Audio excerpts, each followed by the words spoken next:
Hello friends, आज एक नए स्थल पर हम लेकर आपको आए हैं और आप में से बहुत लोग नहीं जानते होंगे इसके बारे में। ये घटाटोल स्थित ब्रह्मचारी बाबा का स्थल है और बिल्कुल विकसित नहीं है, जैसे कि मॉडर्न टाइम में कई आश्रम विकसित हो गए हैं और ये विकसित नहीं है। पर यहाँ जो ब्रह्मचारी बाबा रहते थे वो दो भाई थे और दोनों भाइयों की लोकप्रियता उसमें बहुत अधिक थी और दोनों भाई अविवाहित थे। और उनके स्थल पर देख लें ये शिव मंदिर, ये शिव मंदिर है।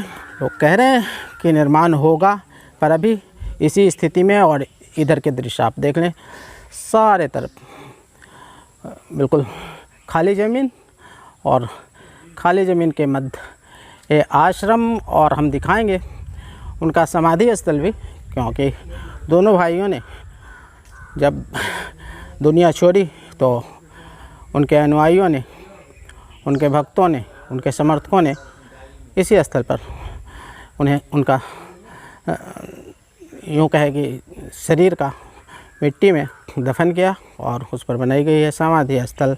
और आज आप देख रहे हैं ये सामने ही रूम है, उसमें समाधि बनाई गई है दोनों भाइयों की।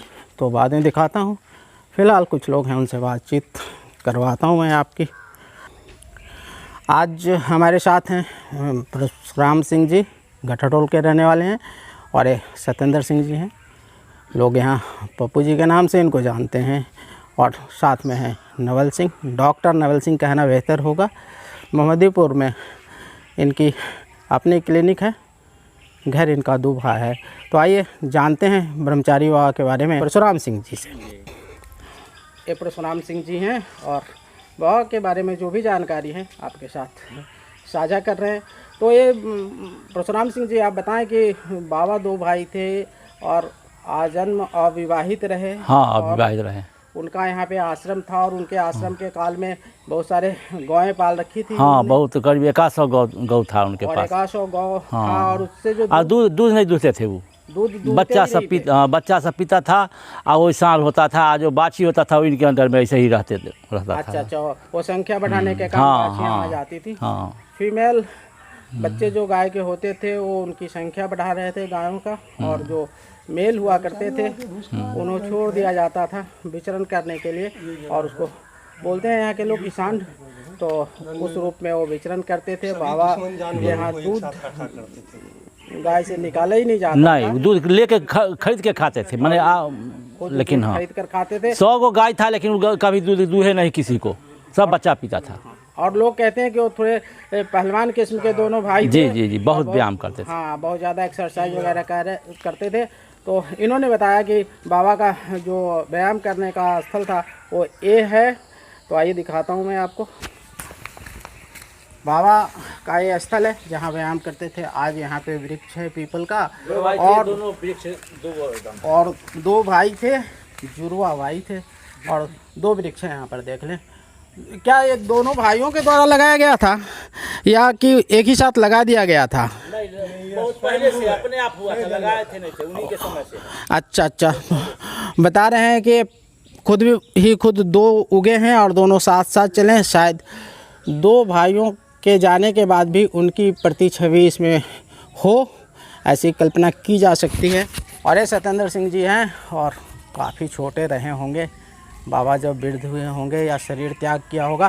पप्पू जी, क्या याद है आप बाबा के बारे में, कुछ याद है? हमको तो बहुत कम याद है, एकदम छोटा थे हम। अच्छा। उस समय देखते थे, आते थे, जुड़वा भाई थे, व्यायाम करते हुए भी उनको देखते थे। वो आपने बचपन की आंखों से देखा है उनको? हाँ, दोनों भाई को देखे। दोनों भाई को इन्होंने देखा है और इनकी उम्र भी देख लें, और दाढ़ी पका रखी है इन्होंने। अब बारी है डॉक्टर साहब की। तो डॉक्टर साहब जो कुछ बाबा के बारे में जानते हैं बताएं। देखिए, मेरा घर तो बहुत दूर पड़ता है, यहाँ से 4-5 किलोमीटर के दूरी पर है। लेकिन 2 अवसर मुझे मिला है बाबा के संबंध में कुछ जानने का, कुछ समझने का, जबकि मैं बहुत छोटा था, 7 या 8 में पढ़ रहा होगा मैं। यहाँ पर एक मंदिर हुआ करता था रानीगढ़, वहाँ बसंत नवरात्रा में दुर्गा पूजा हुआ था। उस दुर्गा पूजा में मैंने नर नारायण दोनों भाइयों को अखाड़े में प्रतियोगिता करते देखा था, उन्होंने कराया भी था और स्वयं भी कुश्ती लड़ी थी, वो हमने देखा था। दूसरी बार एक अवसर मिला था हमें, अपने चाचा के साथ मैं गंगा स्नान आया था, उसमें हमारे शिक्षक मिडिल स्कूल में जो प्रधानाध्यापक थे अमरनाथ चौधरी, माननीय चौधरी जी भी साथ में थे, और उन लोगों की इच्छा हुई कि क्यों नहीं ब्रह्मचारी बाबा का एक दर्शन किया जाए, तो हम लोग उनके साथ चले आए थे। दो अजूबा चीज़ हमने देखा था उस समय। ये आंवला का पेड़ आप देख रहे हैं, ये आंवला का पेड़ उस समय छोटा छोटा था। हम लोगों का बचपना था, वो हमारे गुरुजी और चाचा लोग तो ब्रह्मचारी बाबा से मिल रहे थे और हम लोग दूसरे ही ब्रह्मचारी से मिल रहे थे। नीचे ज़मीन से ईंटा टुकड़ा उठा के आंवला के पेड़ों को मार मार के आंवला तोड़ रहे थे। इसी बीच पता नहीं कैसे अंतर्यामी थे या क्या थे, उन्हें इसकी जानकारी मिल गई। उन्होंने उन लोगों से कहा कि आपके साथ जो बच्चे आए हैं हमारे संतों को परेशान कर रहे हैं, ज़रा उन्हें मना कर दिया जाए। लोग बाहर आए, देखे कि हम लोग कुछ वैसा ही कर रहे हैं, आंवला तोड़ रहे हैं, मना किया गया, हम लोग शांत हो गए। 5 मिनट बाद एक अजूबा चीज़ देखने को मिला। ये जो आप देख रहे हैं ये बिल्डिंग, ये रूम जो देख रहे हैं, यहाँ पर भूसा रखने का भूसकाट टाइप का एक फूस का बना हुआ था और इसमें विभिन्न दुश्मन जंतुओं को वो रखते थे। सांप था, नेवला था, बिल्ली थी, कुत्ते थे और कई प्रकार की पक्षियाँ थी और सबों का अपना अपना नाम था। ब्रह्मचारी बाबा को हमने देखा कि वो कुछ खाने की वस्तु लेके आए जो वो जानवर खा सकते थे, चिड़ियाँ खा सकती थी, और जिसका नाम लेकर वो बुला रहे थे वही आ रहा था। तो इन सारी चीज़ों को आज के मानस पटल से जब कुरेद कर निकालता हूँ तो लगता है कि कहीं न कहीं इन दोनों में एक दिव्य शक्ति थी। और आगे फिर मैं अपनी पढ़ाई के सिलसिले में कहीं बाहर निकल गया। इस बीच कब इनकी मृत्यु हो गई जान नहीं पाया। इससे आगे मैं कुछ नहीं कह सकता हूँ। डॉक्टर साहब ने अपने विचार और जानकारी आपके सामने प्रस्तुत किया, तो बहुत बहुत धन्यवाद डॉक्टर साहब आपको। और आप जानते हैं मोहम्मदीपुर में इनका एक क्लिनिक है, कभी मौका मिले डॉक्टर साहब से मिलने का तो मिलेंगे। फ़िलहाल मैं समाधि स्थल आपको दिखाता हूँ दोनों भाइयों का। दोनों में एक का नाम नर है और एक का नाम नारायण। हाँ, बड़े कौन थे? बड़े से नारायण बड़े थे, नारायण बड़े थे। तो नारायण बड़े थे और नर छोटे भाई थे। हालांकि दोनों जुड़वा थे, इसलिए बड़ा छोटा में ज़्यादा महीने और वर्ष का और नहीं, और थोड़ा सा हाइट का, हल्का हाइट का, कुछ परीक्षण का मिनट 2 मिनट का अंतर था। नहीं, हाइट में भी थोड़ा सा था। एक छोटे भाई से थोड़ा कम हाइट कम था छोटे भाई का, और बड़े भाई का थोड़ा सा बड़ा हाइट था। और चेहरे का बनावट दोनों आदमी का एक जैसा था, पहचानना मुश्किल होता था। अच्छा अच्छा, साथ में रहते थे तो पहचाना जा सकता था। अच्छा अच्छा, लेकिन दूर से देख करके कि बड़े आ रहे हैं कि छोटे आ रहे हैं ये कहना मुश्किल। और तो मैं चेहरे की बनावट भी उनकी एक जैसी थी। हाँ, कद में थोड़ा सा कम और ज़्यादा थे, जिसके कारण लोग पहचान पाते थे कि कौन छोटे हैं, कौन बड़े हैं, कौन नर हैं और कौन नारायण हैं। तो आइए मैं दिखाता हूँ आपको उनका समाधि स्थल। फ्रेंड्स, ये नर और नारायण दो भाई थे। ब्रह्मचारी जी के नाम से लोग जानते हैं यहाँ के लोग, और उनका ये समाधि स्थल है, आप देख लें।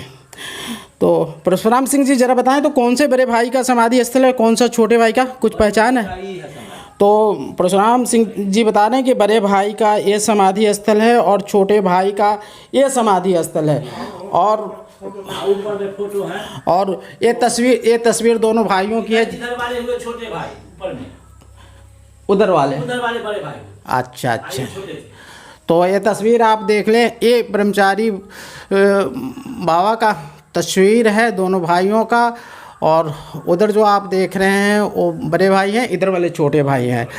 तो यही है ब्रह्मचारी बाबा के आश्रम की कहानी। और वो खराव जो देख रहे हैं दोनों भाइयों का खराव है। और करीब से ज़रा दिखाया जाए, जाकर दिखाया जाए, स्पष्ट दिखाया जाए। और ये देख लें खराऊं दिखाया जा रहा है आपको। ये बाबा के खुद के पाँव के पहने हुए खराऊं हैं। ये उनकी पुस्तकें, धार्मिक पुस्तकें जो वो यूज किया करते थे वो इधर हैं। और 1980 में बड़े भाई स्वर्ग गमन को गए और चंद वर्षों बाद छोटे भाई स्वर्ग गमन को गए। और परशुराम सिंह जी ने बताया हम लोगों को कि छोटे भाई बिल्कुल दिगंबर रहा करते थे और बड़े भाई जो हैं वो थोड़ा वेष्टी पहना करते थे। वो शंख क्या बाबा के युग का है या आज के युग का है? कुछ सामग्री इसमें, ये पुस्तकें आप देख लें, ये सब इस्तेमाल की जाती थी ब्रह्मचारी बाबा के। हाँ, तो ब्रह्मचारी बाबा के पुस्तक हैं जो इस्तेमाल किया करते थे। फ्रेंड्स, ये था हमारा भ्रमण ब्रह्मचारी बाबा के आश्रम का और सहयोग किया है आज डॉक्टर साहब ने।